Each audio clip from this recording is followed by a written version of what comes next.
La radio est une imagination. La vôtre. Bienvenue sur iRadio 90.3.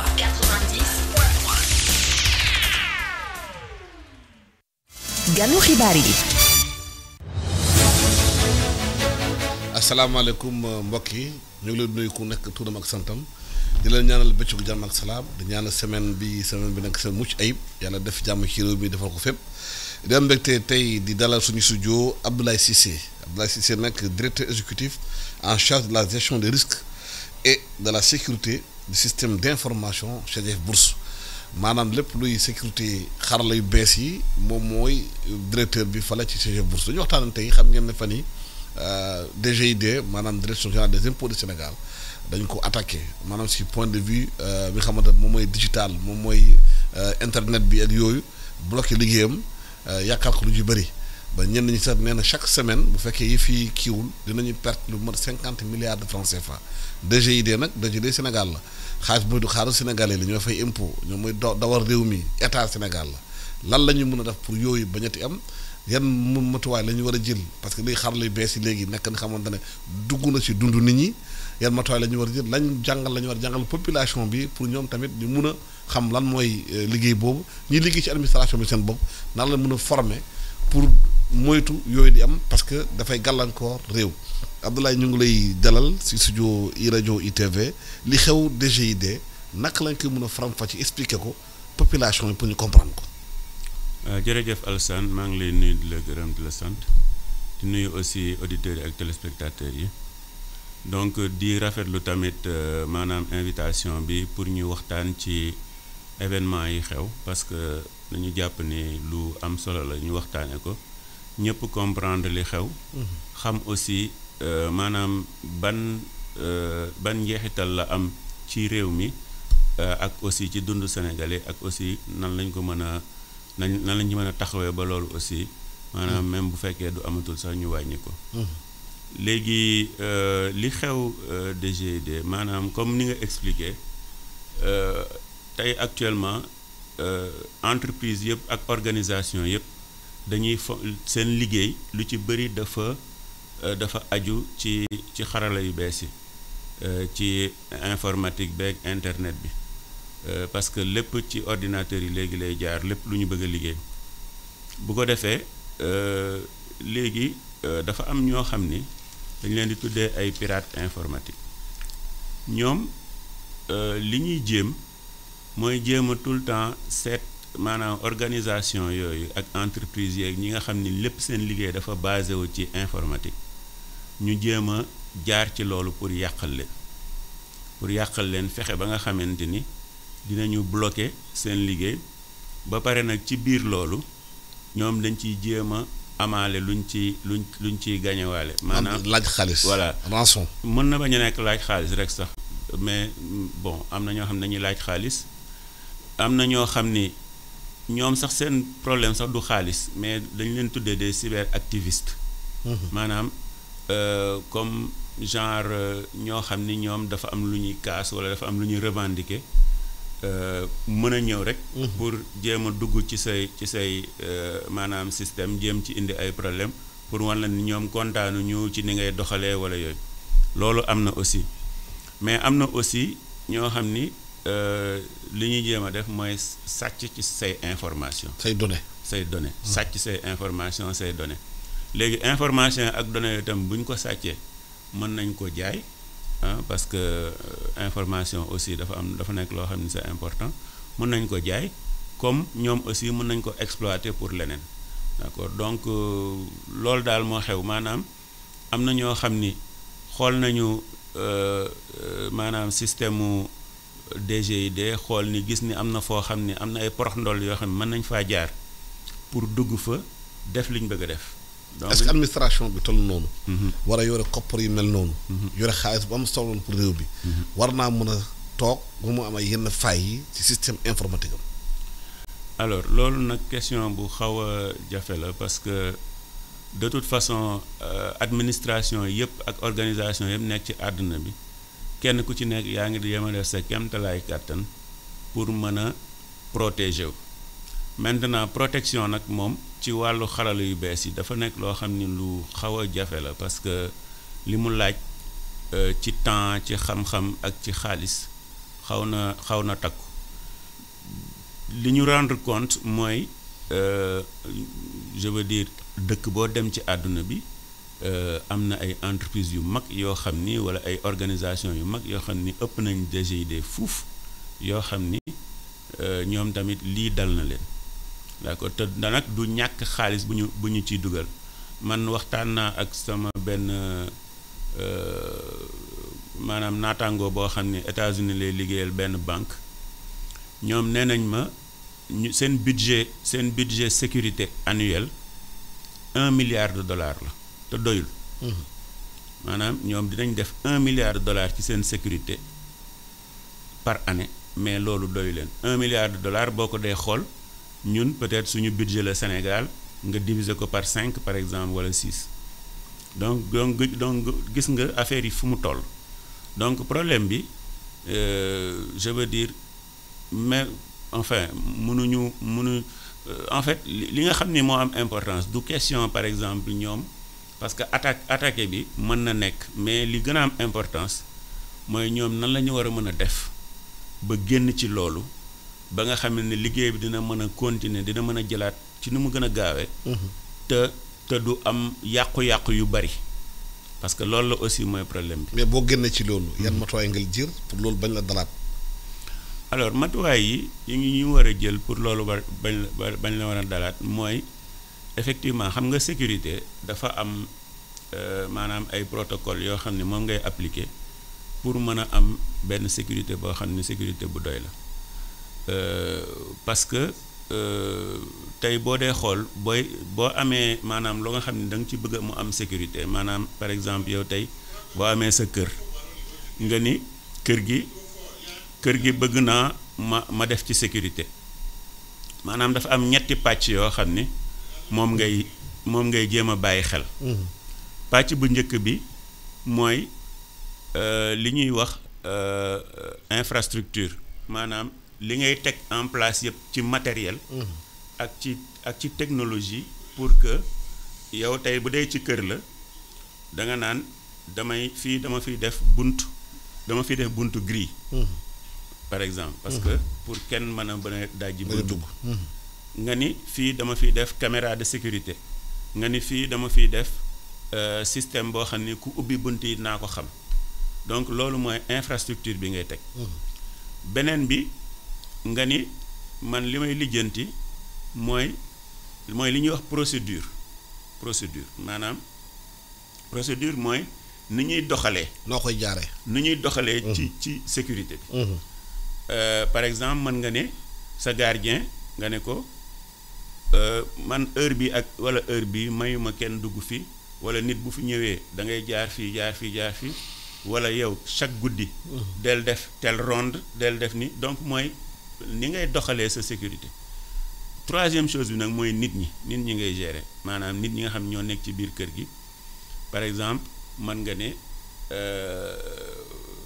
yow nii ngay doxalee kiy nettoyer néeg bi par exemple da nga ko naan néeg bi heure bi ak heure bi nga koy nettoyer maanaam nit ñi nga xamante ne léegi nag li ñu seetlu ci sécurité mooy li ci ëpp ci problème sécurité yi ci nit ñi lay jóge parce que protection bi même boo ko defee maanaam tey boo defee ay porte gris nga am xale yoo xam ne chaque fois dañuy ubbi bunt bi te duñ ko tëjaat ci ginnaaw xam nga bunt boobu amul njariñ kon dafa laaj ñiy liggéey ci loolu ñu former leen voilà former leen ñu xam naka la ñuy duggee naka la ñuy génnee ak bu ñu defee dara ban njeexital lay amal voilà formation sensibilisation lu am importance la parce que li ñu seetlu mooy lu ci bëri ci problème yi sécurité yi ñuy am ci nit ñi lay déparé donc formation sensibilisation lu am importance la donc li ñuy wax aussi bon c'est vrai que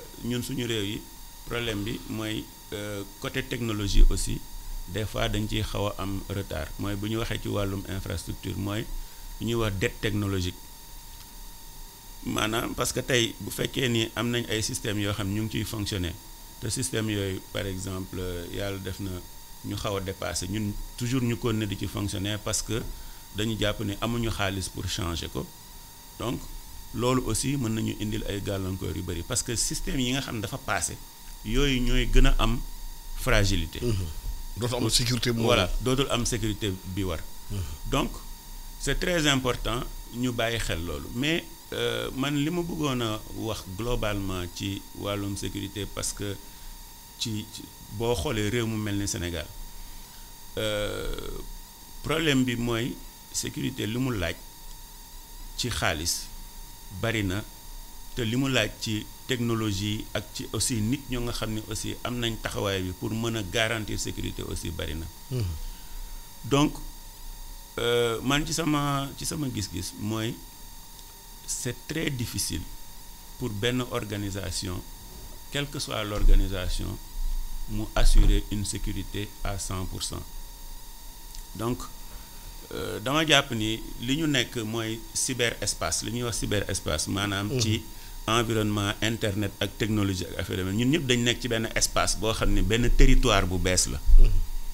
d'accord territoire Sénégal boo jëlee territoire Sénégal dafa am lu koy aar maanaam armée moo koy aar dañu am armée de l'air am armée de terre am armée de mer par exemple.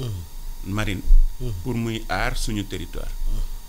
dama jàpp ni réew mu nekk dafa war a bàyyi xel ni dañu nekk ci territoire yu bees yoo xam ni contrôle bi dafa xaw a jafe donc man lu may suggérer mooy ñu am une armée cyber boo xamante ni comme ni armée di fonctionner lay fonctionner ñu ut ay jeunes yoo xam ni maanaam yu doy capacité parce que Sénégal jeunes yi am nañ fi. te aussi boo xoolee jeunes yi liggéey bi maanaam technologie cybersécurité passionné na leen man damay liggéey ak ay jeunes yu bëri damay gis seen passion ci am et puis am nañu ci xarañ. am nañu ci xarañ mais kenn du leen gis parce que ñu ngi toog seen i ruq di jéem mais loolu état te loolu même jeunes yooyu aussi bu ñu leen occupé wul ci défense bi c'est un risque aussi pour le pays. waaw mais lan moo tax jeunes yooyu ba état bi lancé New Deal technologique. du leen dugal ci loolu du xalaat loolu côté boobu parce que état bi lancé na fii en grande pompe. un New Deal technologique. bon xam nga yow je sais pas si yaa ngi koy fàttaliku la dernière fois bi ma fi ñëwee. on parlait de New Deal technologique. et man j'avais parlé aussi de cette partie cybersécurité. waxoon naa ni que c'est partie bu am importance la ci New Deal technologique. bon man xam naa ñu je connais des personnes yoo xam ni. qui ont été cooptées dans le comité.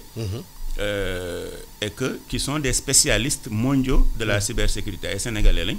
mais ay spécialistes lañ sur le plan international ci cybersécurité. donc ñàkkul ni ñooñu dans le cadre du New Deal technologique xam nañ effectivement yan mesures la ñuy jël pour mën ko appliquer. donc parce que boo nekkee réew ñuy wax ay interopérabilité des monnaies di BCEAO bëgg indi fii nga naan léegi réew mi dafay dem ci maanaam numérique benn école dañ koy numériser yëpp xam nga da ngay dugg ci beneen système bi xamante ne bu bees la loolu moom dëgg la xam lay bees la te nga am population aussi xëy na ñëpp jànguñu mënuñu lire parce que affaire informatique dañ koy bind ci en anglais bind ko ci en français bu ñu demul école traduire loolu naka la ñu koy mën a daxañee loolu yëpp pour sécurité am ci réew mi. voilà mooy li ma leen wax man dama jàpp ni sécurité bi dafa nekk loo xam ni dañu ko war a réfléchir de façon stratégique et de façon nationale. maanaam entreprise yi ak organisation ku nekk yaa ngi jéem a lijjanti sa bopp ci sa ruq. mais li ma jàpp mooy dafa war a am benn organe supranational enfin benn organe national boo xam ni moom.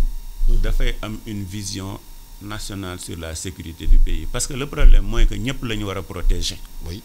xam nga entreprise yu mag yi peut-être dinañ am tuuti moyen pour def ko ci sécurité am seen équipe sécurité am seeni sécurité operation center mooy ay centre de sécurité yoo xam ni ay nit ñoo fay nekk di saytu sécurité entreprise 24 heures sur 24. mais du ñëpp ñoo am moyen sécuriser seen bopp. bu dee organisation yu ndaw yi.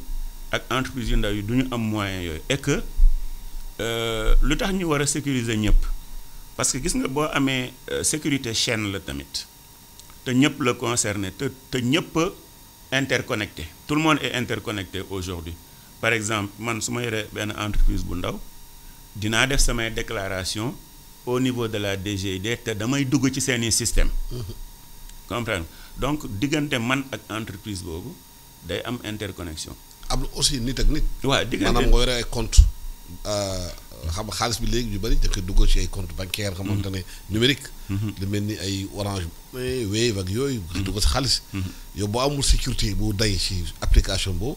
nit mun naa dugg yóbbu sa xaalis. gis nañ mu am fii. keroog gis nañu benn journal de benn information. benn waaye dafa yore benn compte bancaire am. lié ko ak maanaam di xam ne moom mooy kii am nu mu tudd email am. am ñu xamante ne dugg ci loolu dem ci compte am vide xaalisam. voilà xam nga yooyu nag yu ci bari mooy comme li may wax dafay laaj maanaam sensibilisation à grande échelle maanaam.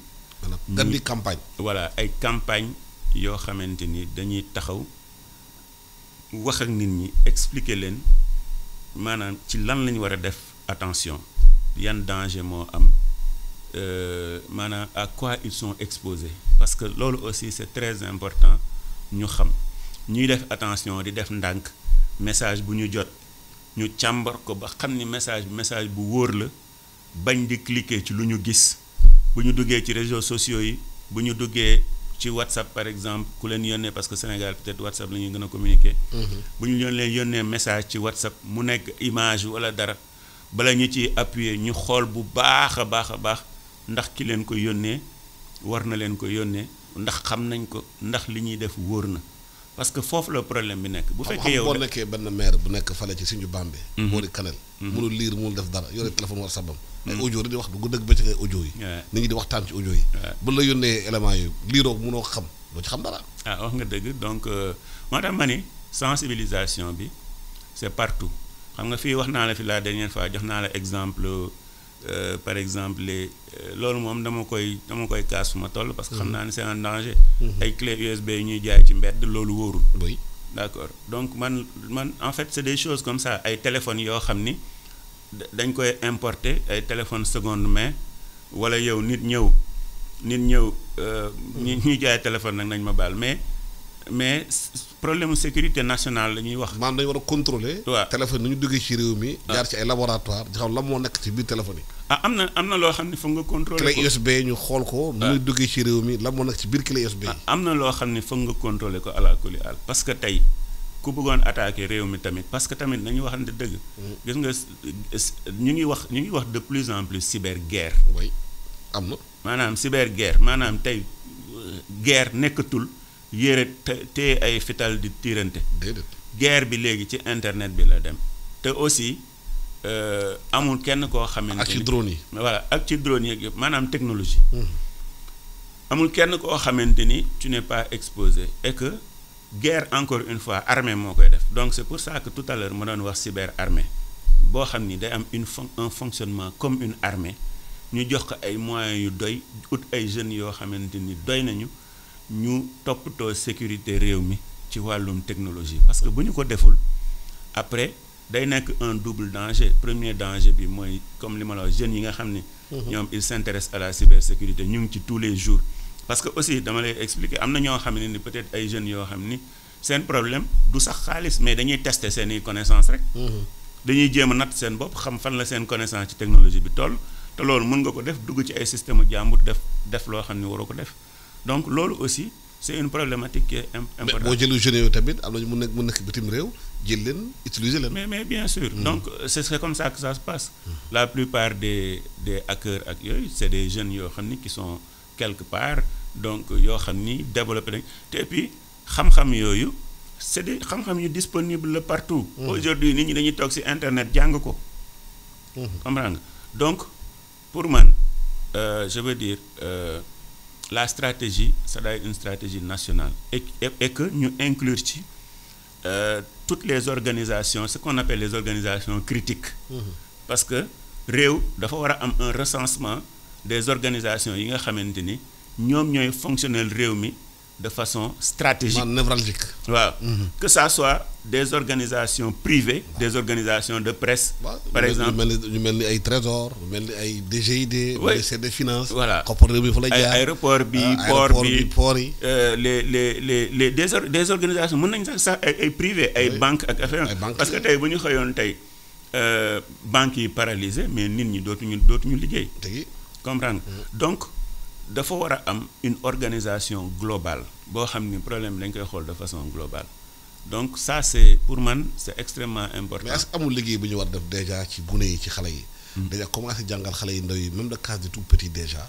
lan mooy digital lan mooy informatique lan mooy yooyu xale commencé ci biir sécurité bi commencé di jàng ci ndaw yi xëy na bu ñu màggee. fii ak ay ati ñëw. mun a maîtriser technologie boobu. non c'est li ngay wax ni gis nga réforme éducation. pour man c'est une priorité parce que dañu nekk di dugg ci àdduna bu bees en fait bu ñu fekkee dugg ñu ci sax ba pare xam nga tey par exemple ak intelligence artificielle bi nga xamante ni mu ngi développé wu de façon extraordinaire. bu ñu réformé wul éducation kon ñun maanaam dootuñu en fait dina am lu bari déjà li ñu raw déjà bari na mais li ñu gën a raw dina gën a bari donc. C'est extrêmement important ñu xalaat ci réforme éducation éducation technologique éducation numérique ñu teel ko jël en charge pour ñu comprendre lan mooy enjeu te li nga xamante ni aussi li gën a am importance ci intelligence artificielle bii di ñëw mooy xam nga sànq wax naa la cyberguerre. mais ñu ngi wax aussi la guerre de la manipulation des masses. Je veux dire tey aujourd'hui te problème boobu gis nañ ko un tout petit peu États-Unis ci élection yi mujjee am ñu ni Russie ñoo xaw a influencer élection bi tuuti. parce que ñoom ñoo manipuler nit ñi à travers les réseaux sociaux ak affaire donc Sénégal ñu ngi gis réseaux sociaux yi lim fi liggéey. te je veux dire c'est danger bi du sax yu en fait am na yu bëri yu ñuy plaindre ñu ngi wax ay maanaam dérive verbale yi ci réseaux sociaux et tout ça mais li gën a garaaw loo xam ni mooy ñëw mooy la manipulation des masses. maanaam manipulation idéologie yi ak manipulation wu conscience wu nit ñi pour jëmale seen xel foo xamante ni ki lay jéem a manipuler foofu la bëgg sa xel dem. te loolu c'est un danger boo xamante ni c'est extraordinairement maanaam dafa taxaw suñu kanam. te il faut ñu xam loolu nan lañ koy gàttandoo ak comment on prend en charge. donc ñu war a jàngal xale yi danger manipulation ci internet bi ci école yi. c'est mun a xàmmee ràññee. loolu c'est indispensable bon man maa ngi liggéey ak un groupe de jeunes boo xamante ni en fait loolu mooy seen objectif pour justement essayer de travailler sur le en tout cas la sensibilisation dem ci école yi wax ak jeunes yi ci daara yi aussi parce que à ce niveau-là aussi c'est très important ñu intervenir fa donc c'est extrêmement important que ñu taxaw ci wàllu boobu. ñi nga xamante ne jànguñu école mënuñu lire. te ñu utiliser technologie yi. est-ce que am programme bu ñu leen war a jéglal. waaw maanaam traduire réseaux sociaux yi ou bien technologie bi en langue nationale. voilà gis nga foofu aussi yaa ngi laal côté bu am importance mooy côté contenu le contenu parce que loolu aussi mooy suñu faiblesse parce que contenu bi aussi ñun lu bari lu ñuy consommer lu ci internet. ci biti lu jóge ñun en fait c'est là où on doit se battre aussi. pour avoir un contenu local et un contenu de qualité. Parce que c'est ça aussi qui est important. Et donc, pour moi, on parle d'industrie créatrice, par exemple, ici au Sénégal. Il y a beaucoup de jeunes qui essaient de faire des choses, de monter un podcast, de monter une structure, de travailler sur le contenu. Moi, je pense que l'on doit et une valeur ajoutée.